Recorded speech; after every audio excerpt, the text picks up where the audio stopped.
পৃথিবীর সবচেয়ে রহস্যময় স্থাপনাগুলোর একটি হল মিশরের পিরামিড। আজ থেকে প্রায় ৪,৫০০ বছর আগে কোনো আধুনিক মেশিন ছাড়াই মানুষ কিভাবে 6.5 মিলিয়ন টনের বেশি পাথর দিয়ে এই বিশাল স্থাপনাগুলো বানালো, এটাই আজও বিজ্ঞানীদের সবচেয়ে বড় প্রশ্ন।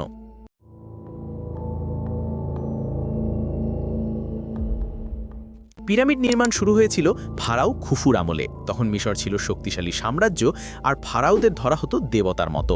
তাদের বিশ্বাস ছিল মৃত্যুর পর ফারাও যেন পরলোকের রাজত্ব করতে পারে, তাই তার জন্য তৈরি হতো বিশাল সমাধি পিরামিড। এতে যে পাথর ব্যবহার করা হয়েছে তার কিছু ছিল স্থানীয় চুনা পাথর, আর সবচেয়ে বড় ব্লকগুলোর ওজন ছিল 2 থেকে 8 টন। এমনকি ভেতরের চেম্বারের জন্য 80 টন ওজনের গ্রানাইটও আনা হয়েছিল, যা 800 কিলোমিটার দূর থেকে নৌকায় পরিবহন করা হয়েছিল। কিন্তু এত বিশাল পাথর তুলল কিভাবে?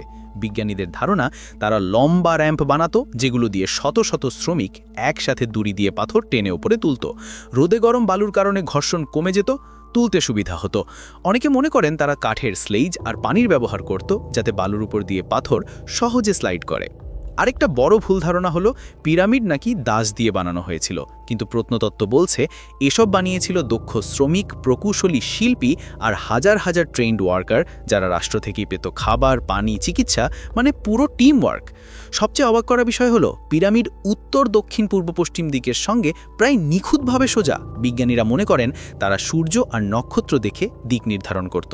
অর্থাৎ 4000 বছর আগেও মিশরীয়রা জ্যোতির্বিজ্ঞানে ছিল অবিশ্বাস্য উন্নত। সব মিলিয়ে পিরামিড মানব ইতিহাসের সবচেয়ে বড় ইঞ্জিনিয়ারিং মিরাকেল।